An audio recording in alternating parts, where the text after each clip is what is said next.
Hello, welcome back to the channel. My name is Lisa Elvin Staltari, and I'm a genealogist and a passionate traveler. Over the last few years, I have been featuring each fille du roi or king's daughters and getting to know their stories a little bit better.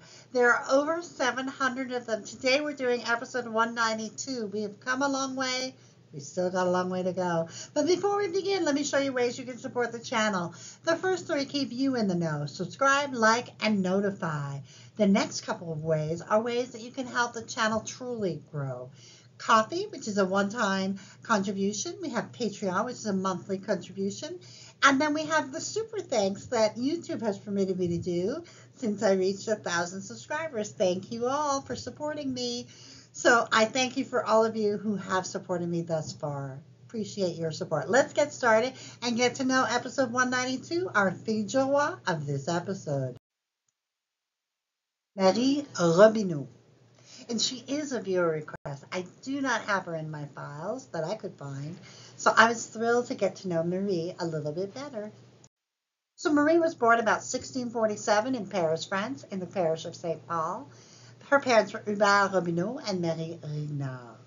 The church of St. Paul that she would have been baptized in was constructed between 1627 and 1641, and it was originally a Jesuit church, and it was the first one in Paris to kind of get away from the Gothic style and adopt the more Baroque one.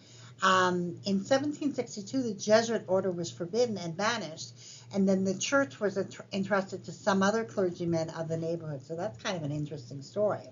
The fourth arrondissement is one in which we call it, obviously we call it Le Hôtel de Ville, and it is on the right bank of the River Seine. And it contains the Paris City Hall. It also contains the Place des Vosges, the Pompidou Center. It's Le Marais is a very famous place as well. And it contains parts of Ile de la Cité, the island that is part of Paris. The fourth arrondissement is really known for its little streets and cafes and shops, but it is often regarded as the most expensive and congested. And so what's interesting about Marie is not only did her father pass away, but she had married at a very young age, or not so young back then, and she was a widow by the time she would embark on her journey. So at 21 years of age, she hopped on that La Nouvelle France and would emerge in Quebec City on July 3rd, 1668. She carried with her a dowry worth about 150 pounds. So the groom that she selected and who selected her, his name was Jean-Pierre Fogg de Montrougeau, and he was born in 1637 in Montreux, in France. His parents were Jacques Forge and Catherine Lamolle, and he was born in the area called, or the region of Occident, and in the département of Haute-Garonne. And I just want to say that in all of the information that I had, I saw Montréal des Viviers, and it just didn't feel correct. So just wanted to put that out there in case someone has other information about where Jean-Pierre would have been from. This is my assessment of it. And Montreux was the site of one of the French Revolution last battles between the Republicans and the Royalists in the summer of 1799. And so it is definitely a very, very historic place to visit. It's very much, deep inside of France. It is not near a sea. And so very, very interesting, kind of background for him. This is the church where he would have been baptized, l'Église de Montreux, which is obviously still standing today. So Jean-Pierre would come to New France, as so many did before him, with La Duranty Company, and arrived on the 30th of June, 1665, with the Gagne regiments. And so this is how he came here. So Marie would arrive in New France in the summer of 1668. by October 16, 1668, she and Jean-Pierre are married in Quebec City.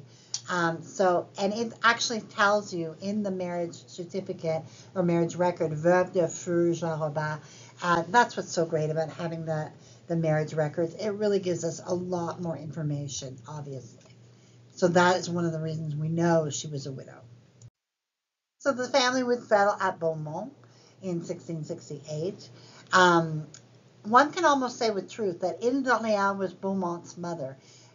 There was so much contact between the islanders. It means as long as the people from this area had to go by canoe to the island to hear Sunday Mass. Later, the horse made it easier to move to other villages on the coast. Now, in 1672, which is 4 years after they were married, the intendant Jean grants Charles Couillard the Seigneurie de Beaumont from the east of the village to the current road. And so the population would go very, very slowly, so it remained very much a rural place. This is the 1681 census. Pierre, Marie, their children, Anne, Louis, and Charles, and Francois, and they have 3 enfants en valeur, about an acre and a half. So they would end up having 6 children in all. Let's have a look. We have Anne-Marie, who married Jean Portalance and had 5 children, 2 of whom made it. Joseph married Marie Bissonnette and had 4 children, 2 of whom made it before his untimely death at 29. Marie's mother was a fille du roi, Marie Dallon, who we featured way back in episode 15. Catherine Gertrude married Jean Bizot and had 4 children, 2 of whom made it. Charles did not marry, which was very unusual for the time, and he lived a nice long life. Marie-Françoise married Bernard Gontier and had 2 children, both of whom made it to adulthood. It is to be noted that Bernard was 55 years older to her 19 years of marriage. She would remarry, but at age 56. Bernard's first wife was fille du roi Marguerite Paquet, who we featured in episode 116. Can you imagine the tangled webs here? Jacques would marry Anne Roy and have 7 children, 6 of whom would make it. So on August 7th, 1700, we lost Marie. She was 53 years old, based on census reports. She and Jean-Pierre would have been married 32 years, and they would have, by 1729, 51 descendants, of which my viewer is one. So Jean-Pierre would try to carry on. He would enter into a marriage contract with not 1 but 2 filles du roi. The first being Jeannette Chartier in 1701, and then in 1702 with Henriette Cartois, who we actually profiled in episode 87.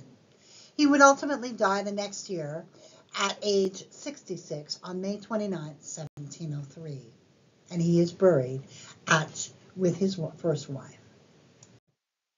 For Christmas last year, I received all 5 editions from my best friend of Les Filles du Roi, and just absolutely want to recommend. There is a profile for this particular individual, and Marie Robineau, and she is featured in here, so have a look at that. Check this out. You can buy it in hardback or paperback or Kindle. I have the Kindle, so it's very, very handy to have. As always, I love to give you my resources. Let's spotlight Généalogie Québec. Généalogie Québec is one that is a monthly service. I think for the whole year, I think it's like $100. Just amazing, amazing resource. You cannot do real genealogy research, I believe, without having access to at least this. There are I'm sure other sites, but this is the big one to me anyway. It's got so much information about not only the past, but also the current. I mean, you can get on there and find marriage records up until 1995, I think. Just amazing. So I really urge you to have a look, try it out. I think they may even have a 7-day trial, or certainly you can buy certain forfait, they call it. So check that out. I absolutely recommend it. So with that being said, let's move on. And always remember that I have all the addresses for those websites in the notes section. And so we end episode 192 for Marie Robineau. I know their descendancy list as of 1729 is not great, but sometimes it's not where you start, it's where you end. And certainly my viewer is one of those descendants from this very small line. So we want to thank Marie and Jacques for truly, being those very first pioneers at Beaumont. And despite her early death, they definitely made an impact. And we want to make sure to thank her and bless her memory and are grateful that she came to our shores. Until I see you on episode 193, I will say au revoir, and I will also say thank you so much to my patrons and supporters. You truly are the rock of which I stand. So thank you so much. Au revoir.